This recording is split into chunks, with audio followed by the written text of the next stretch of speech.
तो hello friends, welcome to our channel. चलो आज बात करते हैं इटली के एकीकरण के बारे में। ठीक है, इटली का एकीकरण कैसे हुआ था, हमको तो कोई मतलब नहीं है भैया। फ्रांस का एकीकरण पढ़ लिए, इटली का एकीकरण कैसे हुआ चलो बात करते हैं। ठीक है, चलो। आप तो उस समय लगता नहीं थे, क्यों? क्योंकि 19वीं शताब्दी की बात है, आप तो उस समय जन्म भी नहीं लिए थे। ठीक है, क्या है, इटली 19वीं शताब्दी में मात्र एक भौगोलिक अभिव्यक्ति था। सिर्फ भूगोल वहाँ पर था। ठीक है, मतलब सिर्फ भौगोलिक अभिव्यक्ति था। ठीक है, वहाँ पर कोई शासन वासन में कुछ दिमाग वहाँ नहीं था। इटली एक राष्ट्र के रूप में स्थापित होने के लिए भौगोलिक समस्या के अलावा अन्य समस्या भी थी। मतलब जगह जमीन के अलावा अन्य समस्या भी थी, जैसे इटली में ऑस्ट्रिया और फ्रांस जैसे विदेशी राष्ट्रों का हस्तक्षेप था। ठीक है, अधिकार किया हुआ था उस पर। ठीक है, उपनिवेश बनाया हुआ था, इसलिए इटली एकीकृत नहीं हो पा रहा था। और राजधानी रोम पोप के प्रभाव में थी। इटली की राजधानी क्या है? रोम।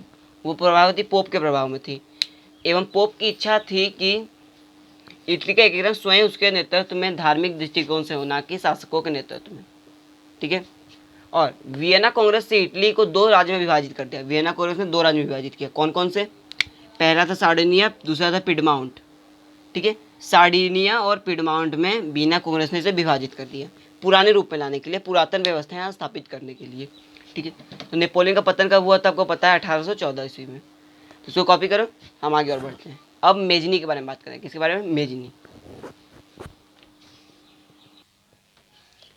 तो चलो फ्रेंड्स, अब बात करते हैं मेजनी के बारे में। मेजनी एक व्यक्ति था। ठीक है, क्या कौन सा व्यक्ति हो चलो जानते हैं उसके बारे में। फीचर्स क्या थी, कैरेक्टरिस्टिक्स क्या थी? देखो, मेजनी साहित्यकार, गणतांत्रिक विचारों का समर्थक एवं योग्य सेनापति था। ठीक है, उसमें आदर्शवादी गुण अधिक एवं व्यवहारिक गुण कम थे। आदर्शवादी ज़्यादा था, व्यवहार उतना था नहीं। उसने अपनी पराजय के बाद भी हार नहीं मानी। सन 1831 में उसने यंग इटली नामक संस्था की स्थापना की तथा नवीन इटली के निर्माण में सहायता दी। कब स्थापना की नवी यंग इटली की स्थापना? 1831 में की। ठीक है, और 1834 में उसने यंग यूरोप नामक संस्था की स्थापना की। ठीक है, एवं तथा यूरोप में चल रहे राष्ट्रीय आंदोलन को प्रोत्साहित किया। ठीक है, ये दोनों यंग इटली यंग यूरोप किसने स्थापना की? मेजनी ने। क्वेश्चन एग्जाम में आ सकता है। ओके, 1848 में मेटरनिक ने ऑस्ट्रिया छोड़ा। कब छोड़ा? 1848 में। मेटरनिक कौन था? वियना सम्मेलन का जो मेजबानी किया था, याद है ना? और अनेक कारणों के कारण मेजनी एक बार फिर हार गया। ठीक है, किससे हार गया? अरे फ्रांस के इटली का एकीकरण करने से हार गया। कैसे हारा? क्योंकि सार्डिनिया पिडमाउंट का जो शासक था चार्ल्स एल्बर्ट, कौन था? Charles Albert. वो चाहता था कि सभी प्रांतों का विलय हो जाए, और राजधानी रोम का जो मैं कब्जा कर लिया था पोप, वो चाहता था धार्मिक दृष्टिकोण से हो। तो इसी कारणतः उसकी हार हो गई। ठीक है, अब हमारा आएगा सार्डिनिया पिडमाउंट का नया शासक विक्टर इमैनुअल। ठीक है, उसके बाद बात करते हैं, पहले इसको कॉपी कर लो। तो चलो फ्रेंड्स, अब बात करते हैं हम काउंट कावूर के बारे में। काउंट कावूर कौन था? उससे पहले हम जान ले कि सार्डिनिया पिडमाउंट का नया शासक जो बना था विक्टर इमैनुअल। ठीक है, उसने कावूर को प्रधानमंत्री बनाया। कावूर एक व्यक्ति था। ठीक है, काउंट कावूर के बाद उसका फुल नेम क्या था? Count Cavour. कावूर एक सफल कूटनीतिक एवं राष्ट्रवादी था। कूटनीति करता तो राष्ट्रवादी था। उसने इटली के एकीकरण में सबसे बड़ी बाधा ऑस्ट्रिया को मानता था। किसको बाधा मानता था? ऑस्ट्रिया को। उसने ऑस्ट्रिया को पराजित करने के लिए क्या किया? 1853-54 के क्रीमिया युद्ध में। क्रीमिया युद्ध कब हुआ था? 1853-54 में उसने फ्रांस के साथ सम्मिलित होने की घोषणा कर, फ्रांस का सम्मिलित हो गया और लड़ाई में लड़ने लगा। तो इस युद्ध के शांति सम्मेलन में क्या हुआ?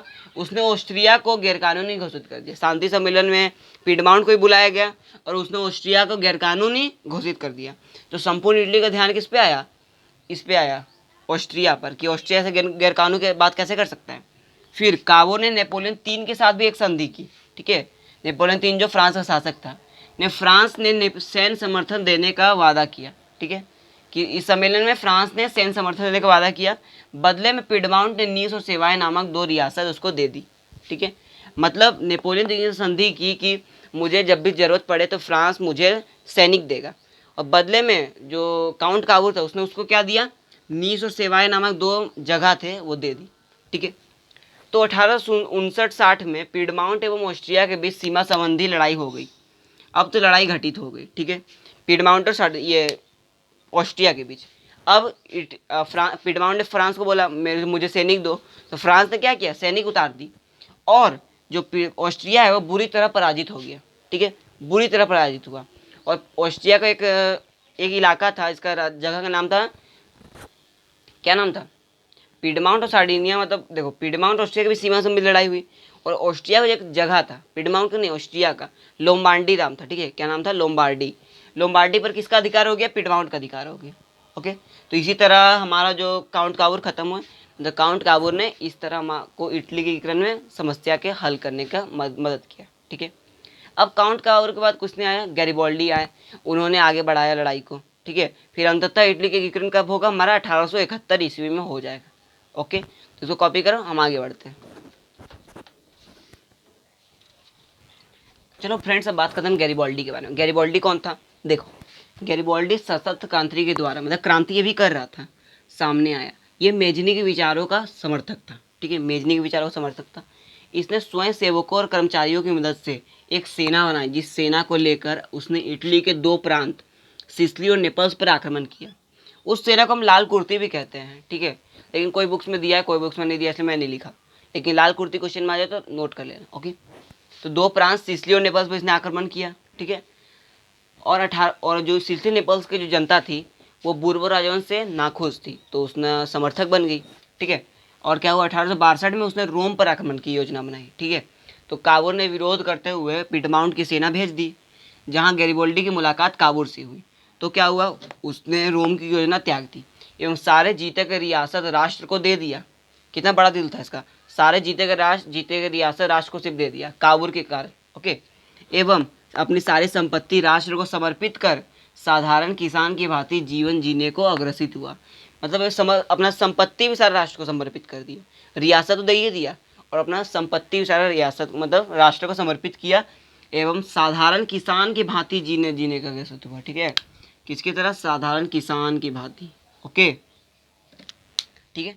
और लाला लाजपत राय द्वारा इसकी जीवनी लिखी गई, किसकी जीवनी, काबूर की जीवनी, काबूर को सॉरी गैरिबॉल्डी की, ठीक है, ये इंपॉर्टेंट है, लाला लाजपत राय ने इसकी जीवनी लिखी थी, ठीक है, ये जान गए आप। अब क्या हुआ, अब हमारा इटली का एकीकरण हो गया, इसके कारण पूरा आंदोलन होने लगा।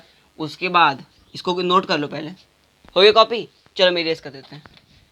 इसके बाद वो क्या हुआ, आप रिवाइंड करके भी नोट कर लेना, ठीक है, अगर नहीं किया हो तो रिवाइंड करके पॉज करके नोट कर लो।